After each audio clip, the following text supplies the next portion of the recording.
ആത്മബന്ധുക്കൾക്ക് വിനീതമായ നമസ്കാരം. സദ്ഗുണങ്ങൾ വളർത്തിയാൽ നമ്മുടെ മനസ്സിൻ്റെ തന്നെയാണ് സമാധാനം. ഒരിക്കൽ ഭൂമിദേവി ബ്രഹ്മദേവനോട് ആക്ഷേപം പറയുകയാണ്, ദുർജനങ്ങളുടെ ഭാരം എനിക്ക് താങ്ങാൻ സാധിക്കുന്നില്ല എന്ന്. അതിനാൽ ദുർജനങ്ങളുടെ ഭാരം അവിടുന്ന് തീർത്തു തരണേ എന്ന് പുരാണങ്ങളിൽ ഭൂമിദേവി പറഞ്ഞതായി പറയുന്നു. എന്താണ് അതിൻ്റെ അർത്ഥം? എപ്പോഴും ദുഷിച്ച ചിന്താധാരകൾ നമ്മുടെ മനസ്സിലുണ്ടായാൽ അത് വലിയ ഭാരം തന്നെയാണ്. എന്നാൽ നല്ല വിചാരങ്ങളാവട്ടെ നമുക്കെപ്പോഴും സന്തോഷവും സമാധാനവും സംതൃപ്തിയും പ്രദാനം ചെയ്യുന്നതുമാണ്. ജീവിതത്തെ ലഘൂകരിക്കുന്നതും ആനന്ദപ്രദമാക്കുന്നതും സത്കർമ്മങ്ങളിലൂടെയാണ്. അതുകൊണ്ട് നല്ല ശീലങ്ങൾ, നല്ല ഗുണങ്ങൾ നമ്മൾ വളർത്തിയെടുക്കണം. അതെന്തൊക്കെയാണ്? സത്യവും അഹിംസയും ദുഷ്കർമാനിവൃത്തിയും മർത്യരാശിക്കുപാരിൽ നിത്യശാന്തിക്കുപായവും. നിത്യമായ ശാന്തിക്കുള്ള ഉപായം എന്താണ്? സത്യവും അഹിംസയും. സത്യവും അഹിംസയും.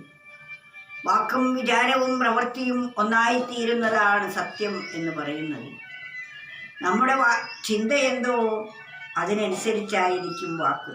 ചിന്തിക്കുന്നതെന്തോ അതാണ് പറയേണ്ടത്, വാക്കിലൂടെ ഒഴുകേണ്ടത്.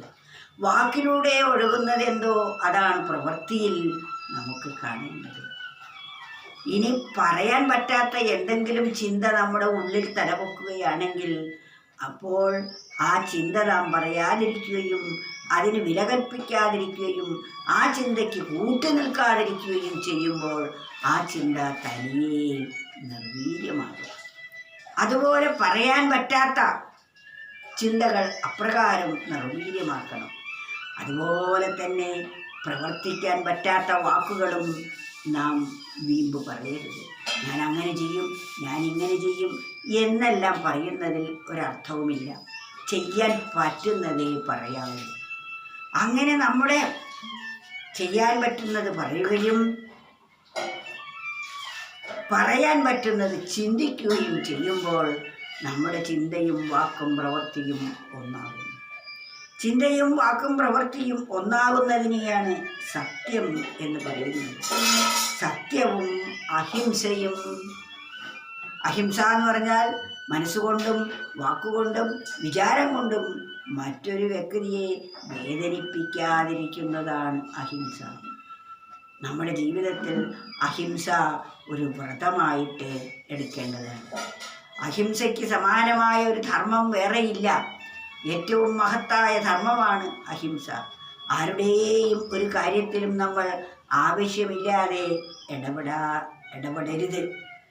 അത് അഹിംസയാണ്. സത്യവും അഹിംസയും ദുഷ്കർമാനിവൃത്തിയും. ദുഷ്കർമ്മത്തിൽ നിന്ന് നമ്മൾ വിട്ടുനിൽക്കണം.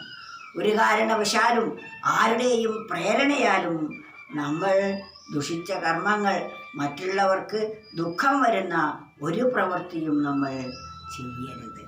അതാണ് ദുഷ്കർമാനിവൃത്തിയും. ദുഷ്കർമ്മത്തിൽ നിന്ന് എപ്പോഴും നമ്മൾ വിട്ടു നിൽക്കണം. മർത്യരാശിക്കുപാരിൽ. മനുഷ്യർക്കെല്ലാം ഈ ലോകത്തിൽ നിത്യശാന്തിക്കുപായവും. നിത്യശാന്തിക്കുള്ള ഉപായം ഈ പറയപ്പെട്ടതെല്ലാമാണ്. എന്ത്? സത്യവും അഹിംസയും ദുഷ്കർമ്മ നിവൃത്തിയും. ഇതാണ് മനുഷ്യർക്ക് ഈ ഭൂമിയിൽ ശാന്തിക്ക് നിദാനമായിരിക്കുന്നത്. ഇത് നാം എന്നും നമ്മുടെ ജീവിതത്തിൽ പ്രാവർത്തികം ആക്കേണ്ടതാണ്. അങ്ങനെയുള്ള സമനിലയിൽ വന്ന ഒരു മനസ്സിന് മാത്രമേ ആത്മാവിനെക്കുറിച്ച് ചിന്തിക്കാൻ പോലും കഴിയുകയുള്ളൂ.